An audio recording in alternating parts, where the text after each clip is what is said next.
Hello, viewers, and welcome to another episode of Talks. Today, we speak to GuruQ. There are various reasons why we are speaking to this company today. One, it is one of the only EdTech companies that is run by a sister brother duo, namely Minal Anand and Jay Karan Anand. Secondly, this company does not believe in traditional video lectures. It provides a marketplace for tutors and students to get together, match their requirements, their need, and work out customers' packages also. Let's listen to what Meenal has to say about this company and why it is different from all the others. Hi, my name is Minal Anand and I'm the founder and CEO of GuruQ. GuruQ is an edtech platform that connects students with the right tutors. So whether you want to tutor for school education, K to 12, competitive exams such as NEET, JEE, or languages such as international or regional languages, or study abroad courses such as SATs, GMAT, etc., we have tutors for all of them. So essentially, we cover the entire spectrum of tutoring requirement that a student may have. And that's essentially what we do. We provide online as well as offline tutors both.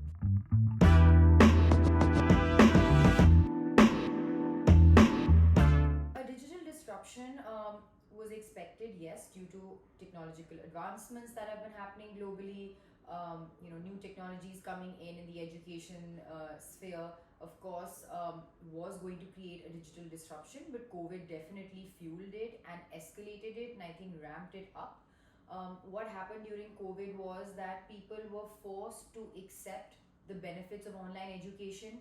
Earlier, yes, online education was there, but students and parents had not really adopted it or accepted it. Due to the pandemic, they were forced to accept it and see the benefits of it, and make that shift towards online education.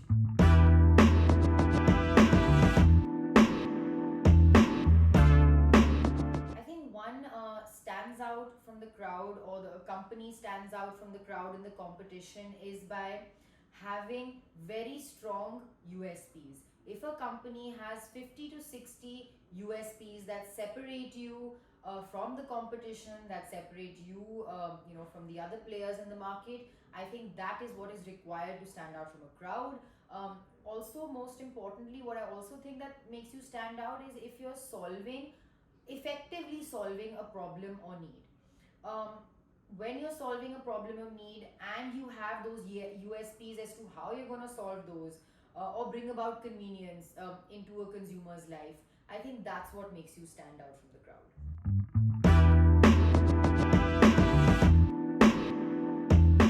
So, online education, yes, as we've seen in the pandemic, it is an effective way of learning. It's a convenient way of learning. There are many, many benefits of learning online, such as it being time saving, such as being convenient.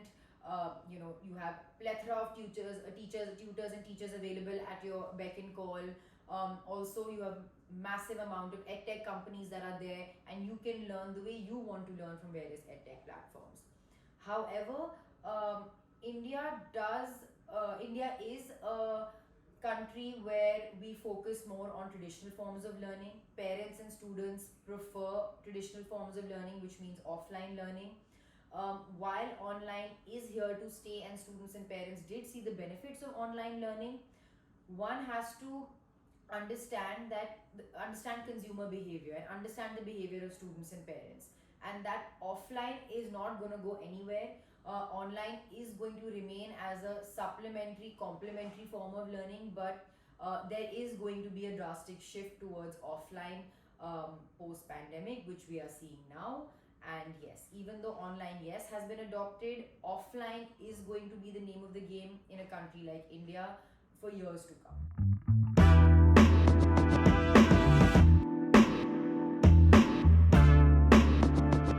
Like I was saying before, yes, there is going to be a slowdown in edtech. You're going to see a lot of consolidation happen in the edtech sector. You're going to have a lot of players move out of edtech.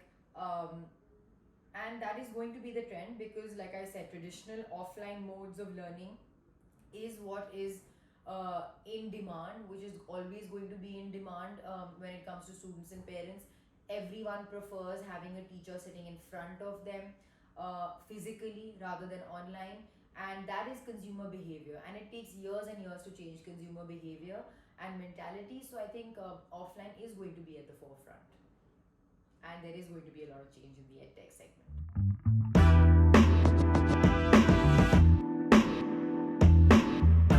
Yes, during the pandemic, EdTech did, penetrate the rural market. However, the penetration was limited due to various external factors such as infrastructure limitations, limitation of 4G network, high internet speed in rural India. So there were a lot of reasons why, even though companies were able to penetrate it, it wasn't a complete influx, and it wasn't a complete penetration, like I would say, into that market, just because of the limitations that we have in our infrastructure right now. Students and parents in rural India don't have access to high speed internet, don't have access to laptops, mobiles, etc. Um, and also, a big limiting factor for them was the cost of edtech platforms. So many edtech platforms don't have affordable education. You cannot go to a rural India and say we're going to charge 35,000 rupees subscription or 50,000 rupees subscription and expect it to be successful. So education in rural India has to be looked at differently by edtech companies.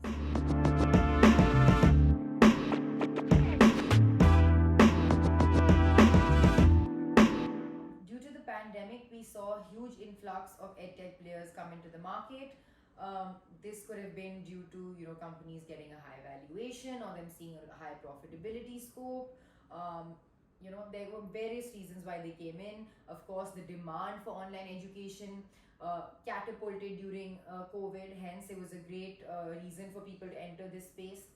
However, like in any industry, people must keep in mind that while demand is there, demand depends on various aspects, right? Such as consumer behavior, such as external factors, environmental conditions.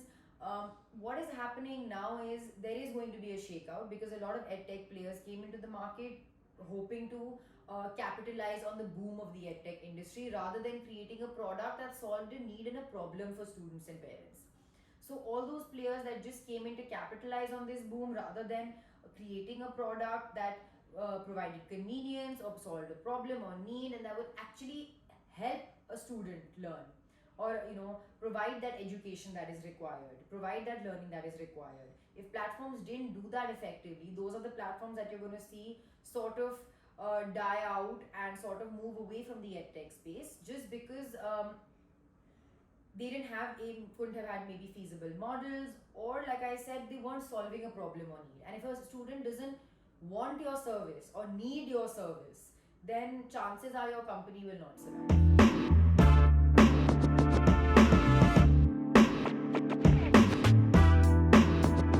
Future of the edtech industry, I believe, is definitely going to be dependent on acquisitions as well as partnerships. You're going to see a lot of consolidation happen in the edtech space. A lot of segments are going to consolidate. Like you're seeing now, the content learning segment is not what it used to be. The demand for it is not what it used to be. So there will be, like I said previously, there's going to be a complete shift from online to offline and more towards a blended hybrid learning model. So yes, to capture on this trend and to make to actually survive in this edtech industry today, consolidation will be the name of the game.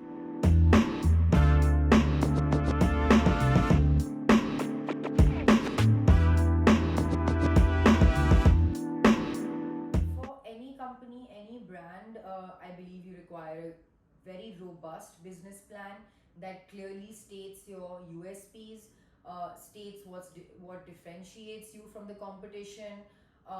In your business plan, I believe it's very important to have a complete understanding of the industry that you're getting into.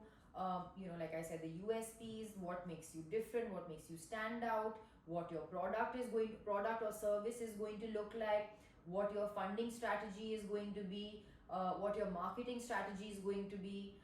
So all of these things need to be included in a robust business plan. And I think it's also important, of course, one of the most important things is to have a at least in this industry, a 3 year plan as to how you're going to achieve your vision and goal. You know, what's, like I said, through your USPs, how are you going to market your USPs? How are you going to convey that to your target audience? And how are you going to stand out from your competition?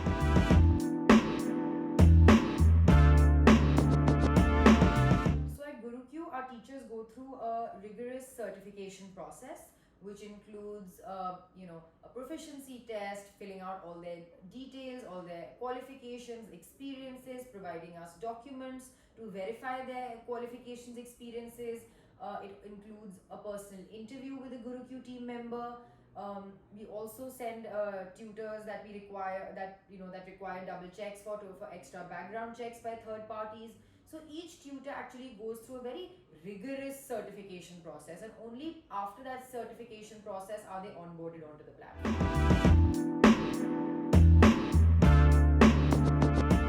Tutors in GuruQ are treated as part of a family. Our goal when we started GuruQ was always to create a tutoring community, so that we could bring together all the tutors, all the teachers from the country together onto one place, and where students could then come and actually book classes with the tutors and teachers that they prefer. There are various ways in which we retain tutors. We provide a lot of value added services to ensure that teachers have the best teaching experience on our platform. We provide them with a personal dashboard through which they can take classes through an inbuilt VOC, so they never have to leave the platform and go onto a Skype or a Zoom or anything, and everything is provided through the tutor dashboard. Uh, from the tutor dashboard, they can manage all their students. They can manage their schedule according to which students can book classes. So it's a very robust system that has been made for tutors. Most importantly, we solve a lot of pain points that teachers face today, such as managing payments, rebooking of classes, following up for payments. With GuruQ, a teacher is provided a surety of payments on a given day in a month, right? So no matter uh, how many classes they've taken, they will be paid for on a monthly basis without having to do any follow-ups, without having to run after parents and students like they would have to without GuruQ. Furthermore, GuruQ also provides teachers with a constant influx of students, which is very important for them. On GuruQ, tutors are allowed to teach the way they would teach in real life. So whatever their budget would be in real life, they would teach in that budget as well. GuruQ does not limit them that they have to charge a certain rate per hour. On GuruQ, teachers can teach, like I said, exactly in how they would in real life, by meaning that they don't have to change their teaching style. Every class is customized between the student and the teacher, so the teacher can focus on their teaching methodologies and their teaching techniques and don't have to move away from them. They have to just focus on providing the best academics and education to the student, and the rest is taken care by us. All the rebooking, managing of payments, following up with students, giving feedback to parents and students, everything is done by GuruQ. So the teacher can simply focus on their forte, which is teaching.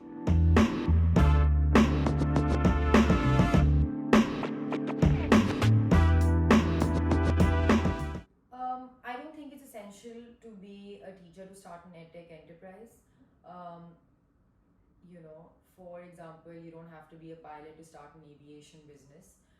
Similarly, I don't think you need to be a teacher to start an edtech business. You just need to have, like I said, your 50, 60 USPs as to how your product is different, what your company is trying to solve, what is the need or problem your company is trying to solve, and have a strong marketing strategy. And of course, being a leader and being a great leader, of course, is important as well. But that is something one can learn, with time. One can train themselves, all of that. But yeah, I don't think all teachers. I mean, you have to be a teacher to be an edtech CEO or founder. I am not a teacher, but I'm an edtech CEO and founder. I love teaching. Teaching was my passion. I used to teach a lot of underprivileged children when I was younger in school and college, etc. And that's sort of where my passion came from. But I'm not a teacher by profession.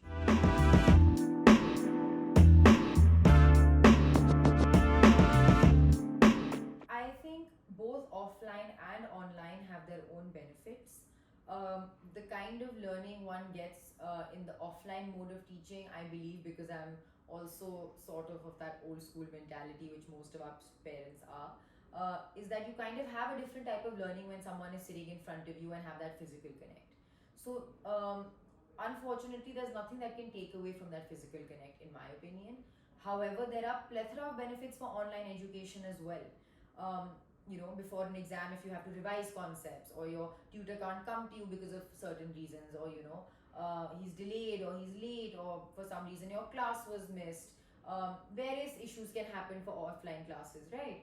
So, online classes sort of helps you deal with those issues. Like, you can take online classes whenever you want. If you're on a holiday, if you're unwell, you're not able to go to class or go for your tuitions, you can take classes at home online with your tutor. So that way, both have benefits. I think both need to work hand in hand together. um, in today's day and age, I don't think one can survive in isolation. I don't think it's just offline or just online anymore. It's totally about hybrid mode of learning, a blended mode of learning, where you can choose what to study offline versus what to study online.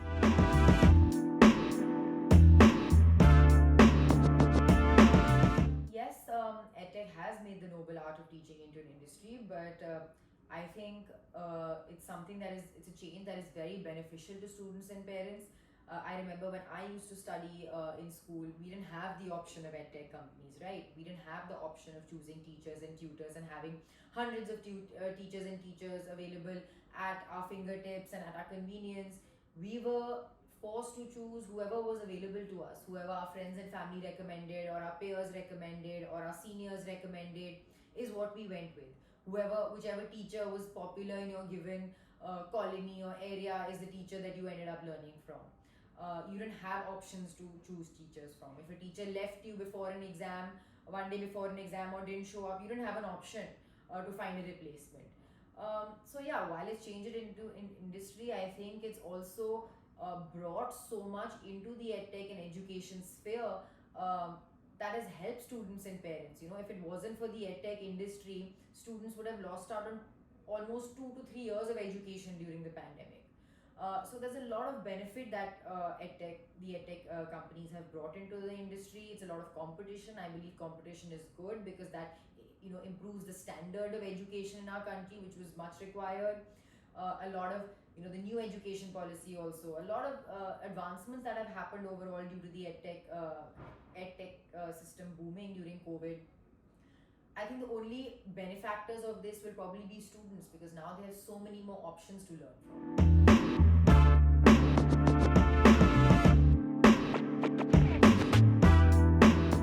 The analytics that we're gathering today from our student base is that the shift is back towards offline.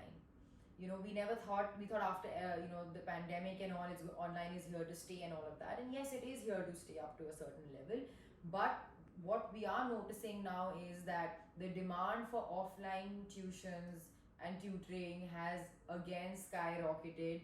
Almost up to 90% of our students now want offline tuitions. So that, I think, has been the biggest learning in the last 2 to 3 months.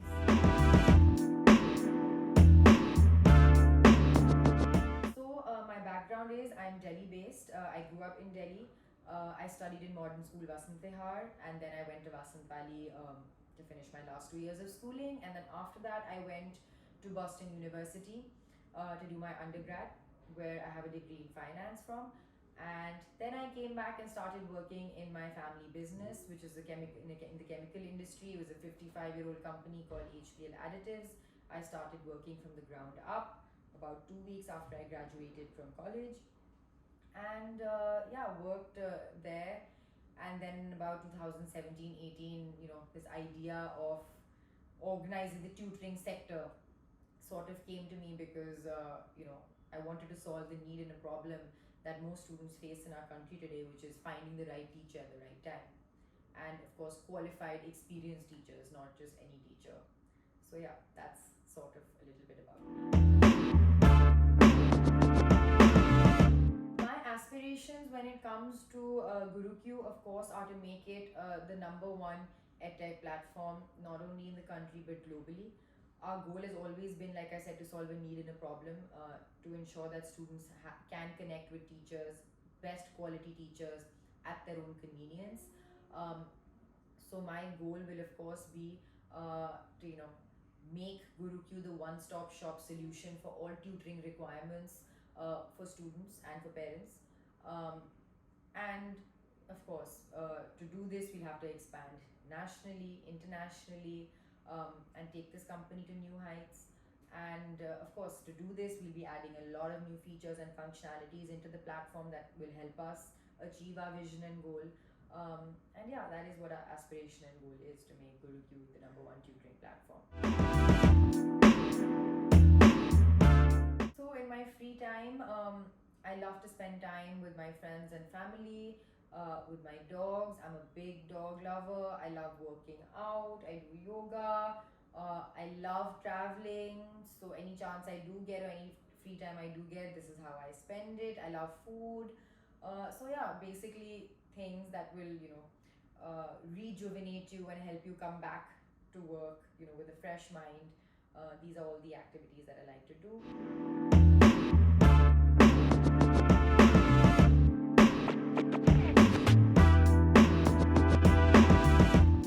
Unfortunately, most industries today are male dominated industries. As a woman founder and CEO, you have to constantly deal with preconceived notions or biases or prejudices, um, whether it's from investors, whether it's from partners, whether it's from anyone in the industry, especially from investors. You tend to deal with a lot of biases. The kind of funding that men get versus what women get, there's a stark difference. Only 1% of global funding, not even Indian, global funding goes to women CEOs and founders. And if that doesn't say anything, then I don't know what else can. So yeah, that I think is the biggest struggle that women face today. I'm a part of a lot of women's organizations and women leadership groups and all of that. But until we see a change coming in from, whether it's a funding aspect, or whether it's respect, or whether it's biases, whether we see that changing from a male point of view, we are never going to see that change, because women can keep tooting their own horn and saying women empowerment and empower us, and let's do this, and women leadership. But until the business world as a whole and men as a whole start viewing women differently, the industry is not going to change. I, for the longest time, used to get this question, why don't you have a male co-founder? So we always get these type of questions. A man will never be asked, why don't you have a female co-founder? So there are lots of things that come with being a woman co-founder. I just hope at some point in my life, we don't have to answer questions like, why I don't have a male co-founder, or am I capable enough, or when am I going to get married, because apparently that is going to determine how much I'm going to work in my life. So yeah, there are a lot of issues that you deal with, but one has to fight with, and deal with each issue at hand, and prove yourself 10 times harder than your male counterpart would have to, and that is just the name of the game, and we'll continue to do so, that to the point that one day hopefully women won't have to fight for their place in this world.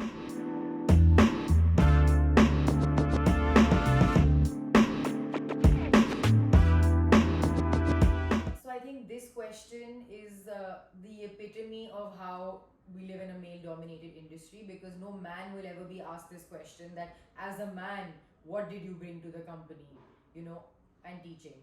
No man, in my opinion, has ever been asked that question. So why women are asked this question? Because suddenly we are going to, we only have to be judged in terms of, as a woman, what I brought, not as a leader. The question should have been, as a leader, what have I brought to the table, or what do I add?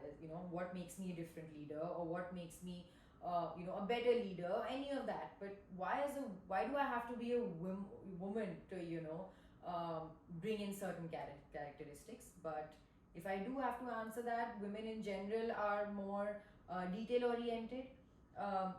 They're more conservative in their approaches. They think twice. um, I also believe that women are able to build a better working culture than men. They're more understanding, they're more patient. Um, and also, I do believe that women are stronger than men when it comes to at least your mental and psychological aspects. So, yeah, I think that's what we bring to the company. Me personally, I don't like tooting my own horn, but my fortes definitely are to ensure that, you know, the company comes up together, we build a scalable company, the company is built on process flows. I'm very passionate about various marketing aspects, so that is also something I look into. And of course, as a leader, you really have to look at every aspect of the company, whether it's the working culture, whether it's your team, whether it's nurturing your team, whether it's delegating, whether it's creating the right environment, whether it's hiring the right people. I guess one has to play an important aspect in each of these areas.